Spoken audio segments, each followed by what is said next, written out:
Você já ouviu o som do mar chamando pelo seu nome? Não é o barulho das ondas, nem o sopro do vento salgado que corta os penhascos durante a madrugada. É um sussurro mais profundo, mais antigo. Algo que vibra nas entranhas da terra e murmura nos seus ouvidos quando você está sozinho e o mundo dorme. Há lugares em que o mar não apenas toca a terra, ele a engole. Lugares onde os pescadores evitam jogar suas redes. Onde as bússolas giram descontroladas. Onde as marés parecem obedecer a vontades que nenhum homem compreende.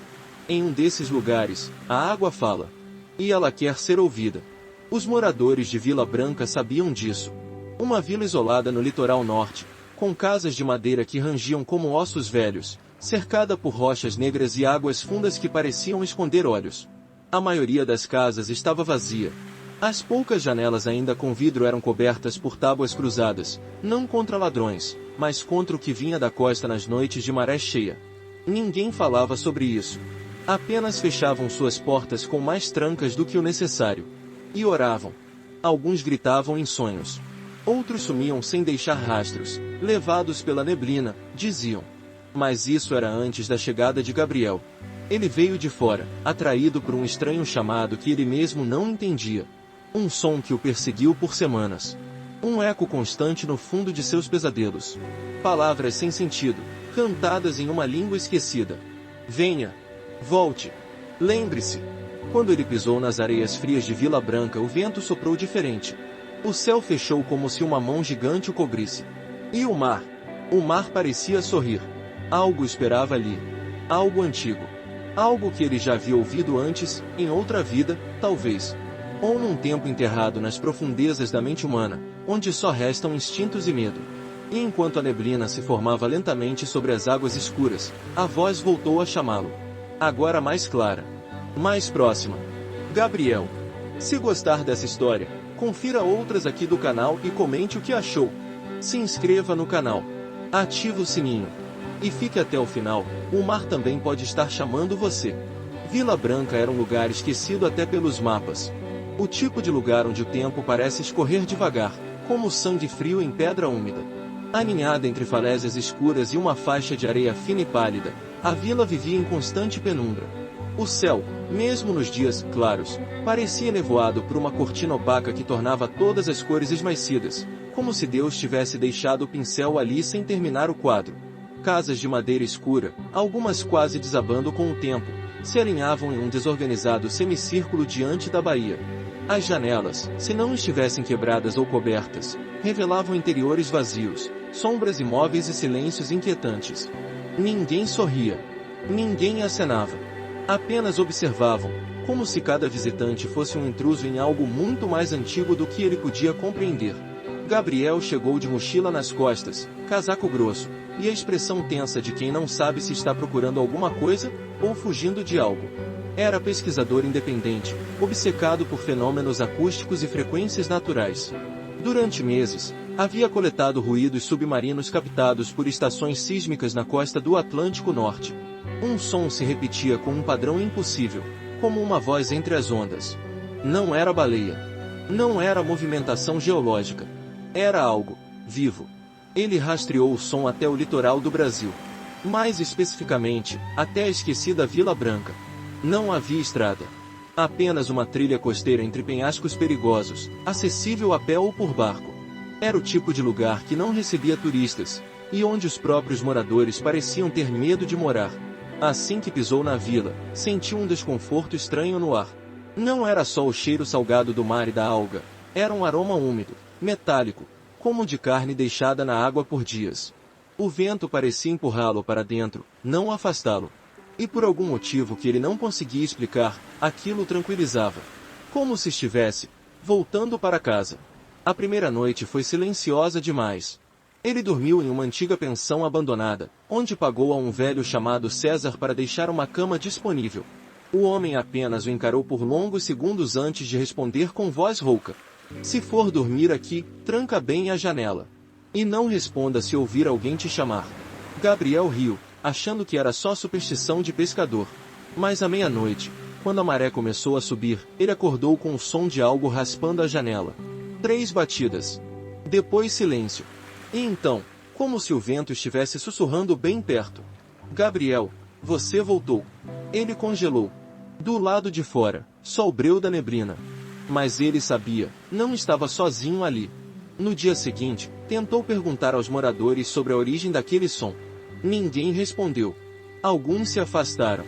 Outros fingiram não ouvi-lo. Apenas uma mulher, cega e sentada na beira do cais, murmurou. O mar. Nunca esquece o que é dele. Desde então, Gabriel começou a gravar tudo. Usava microfones de campo, sensores de frequência e câmeras térmicas. E todas as noites, as gravações captavam vozes entre as ondas. Chamados. Cânticos. E em cada gravação, o nome dele. Gabriel. Gabriel começou a sentir os efeitos do que quer que habitasse aquela vila já na terceira noite. Primeiro foram os sonhos. Imagens fragmentadas de cidades submersas, criaturas com olhos brancos e bocas cheias de dentes curvos. Vozes cantando em uníssono dentro da água, como se o oceano tivesse um coral próprio. Mas o mais perturbador era sempre o final, ele mesmo, afundando lentamente, de braços abertos, como se estivesse se entregando a algo invisível. As gravações estavam ficando mais nítidas. Ele ajustava os microfones ao longo da praia, escondidos em caixas de madeira, e ao amanhecer revisava tudo com fones e software. Não eram interferências. Não era estática. Eram vozes. Palavras. Em uma língua que parecia antiga, mas com um ritmo que se repetia como um encantamento. Ele tentou mostrar a um pescador jovem chamado Ismael, mas o rapaz se recusou até escutar. Isso aí não é coisa para ouvir, doutor. É coisa que ouve você de volta. No quarto da pensão, as paredes começaram a emanar umidade. O teto gotejava mesmo sem chuva. E o som de água pingando era constante. Gabriel verificou todos os encanamentos. Não havia nenhum. Era como se a casa estivesse transpirando o mar. Na madrugada do quarto dia, ele acordou com a sensação de estar submerso. O lençol estava encharcado, o colchão afundado como se tivesse sido mergulhado no oceano. Mas tudo ao redor estava seco. Somente a cama estava molhada. E o cheiro era o mesmo da praia. Ele tentou fugir. Fez as malas às pressas e correu para a trilha que levava até o alto do penhasco, única saída da vila sem precisar de barco. Mas ao alcançar o topo, viu que a neblina era espessa demais para enxergar qualquer coisa. E atrás dele, na trilha de terra batida, haviam pegadas molhadas, descalças, humanas, e muito maiores que as dele. Voltou apavorado, mas encontrou César esperando na porta da pensão. O velho não parecia surpreso. Ninguém sai de Vila Branca depois de ouvir o chamado. Agora você pertence ao mar. Igual os outros. Que outros? Gritou Gabriel, transtornado. César apontou para o mar com o queixo. Os que sumiram. Os que atendem quando ele chama. Você achou que era o único? O mar chama por muitos, mas só alguns conseguem escutar. Gabriel trancou-se no quarto. Ele começou a escrever compulsivamente. Diários, registros, anotações em guardanapos. Tudo sobre as vozes. Sobre sonhos. Sobre o sentimento estranho de que aquilo tudo era familiar. Como se, em algum lugar dentro dele, ele sempre soubesse que acabaria ali. Ele parou de comer. O rosto emagreceu. Os olhos afundaram. Mas ele não parecia doente, parecia em transe. Na sétima noite, foi até a praia com seu gravador. A lua estava escondida por nuvens grossas. O mar estava inquieto. As ondas batiam forte nas pedras. E então ele ouviu. Não pelos fones. Não pelas caixas. Mas diretamente em sua mente. Entre. E como um sonâmbulo, ele começou a caminhar. Passos lentos. Roupa grudando no corpo. O mar abraçando seus tornozelos. Os olhos fixos na escuridão líquida. E debaixo da água, algo se movia. A água estava gelada, mas Gabriel não sentia frio. Era como se cada célula de seu corpo reconhecesse o toque daquele mar.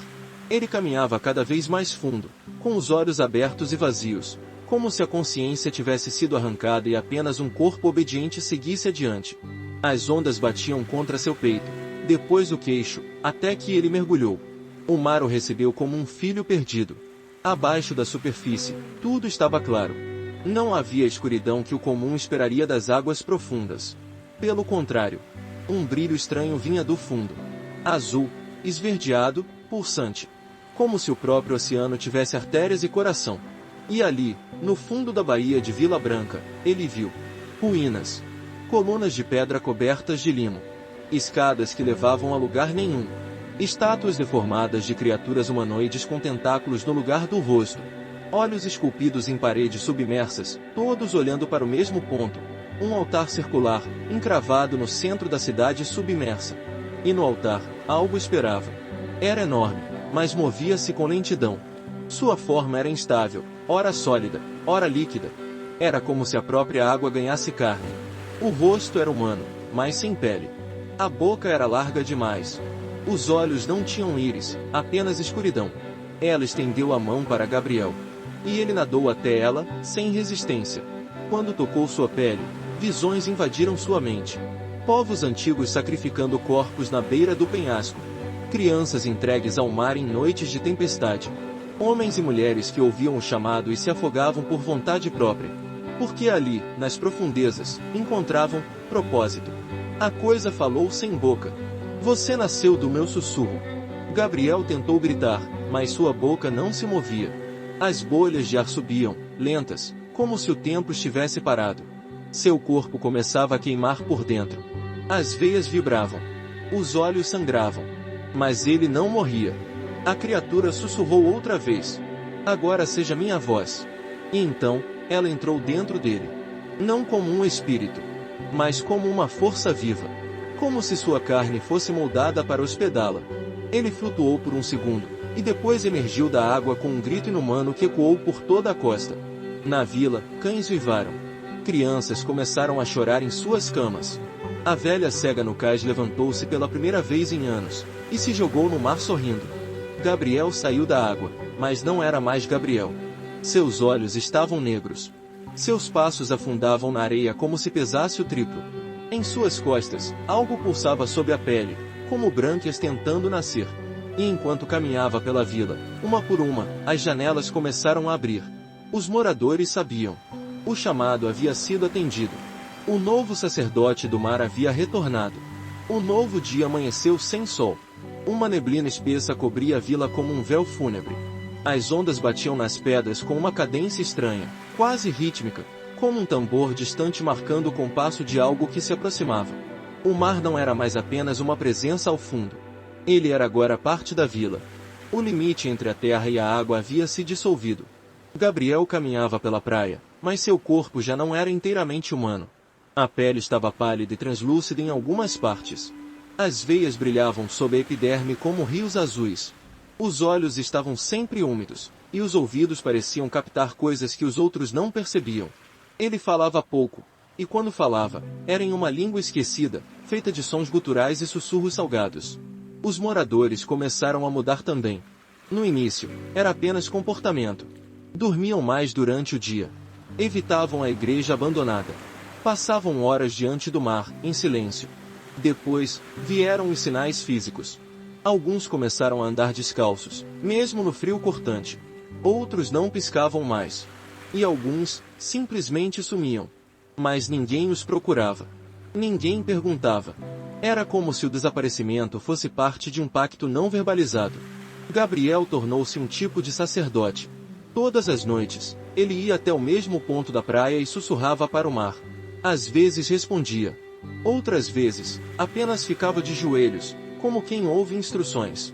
Ele começou a construir algo com pedras negras, uma espécie de altar, com símbolos riscados em sal grosso e ossos de peixes gigantes. Os que resistiam começaram a enlouquecer. Ismael, o jovem pescador, foi encontrado se arranhando compulsivamente, dizendo que as escamas estavam crescendo por dentro. César, o velho da pensão, desapareceu no 7º dia após o retorno de Gabriel, deixando apenas marcas molhadas até a beira da água. Uma mulher foi vista entrando no mar com uma criança nos braços, e sumiu. E então, chegou a noite da maré vermelha. O mar brilhou com tons rubros, como se sangrasse sob a lua. Peixes mortos flutuavam, os olhos estourados. Pássaros despencavam do céu. E Gabriel estava no altar, com os braços abertos, entoando o cântico. A vila inteira estava presente. Todos ajoelhados, olhos fixos no mar. E então, algo emergiu. Não inteiro. Apenas uma parte, um membro escamoso, tentacular, maior que qualquer criatura conhecida. Ele se ergueu como um monólito vivo, curvando-se diante de Gabriel. As águas tremiam. A terra também. Gabriel sorriu. Naquele instante, ele não era mais um homem. Era o eco de um culto esquecido.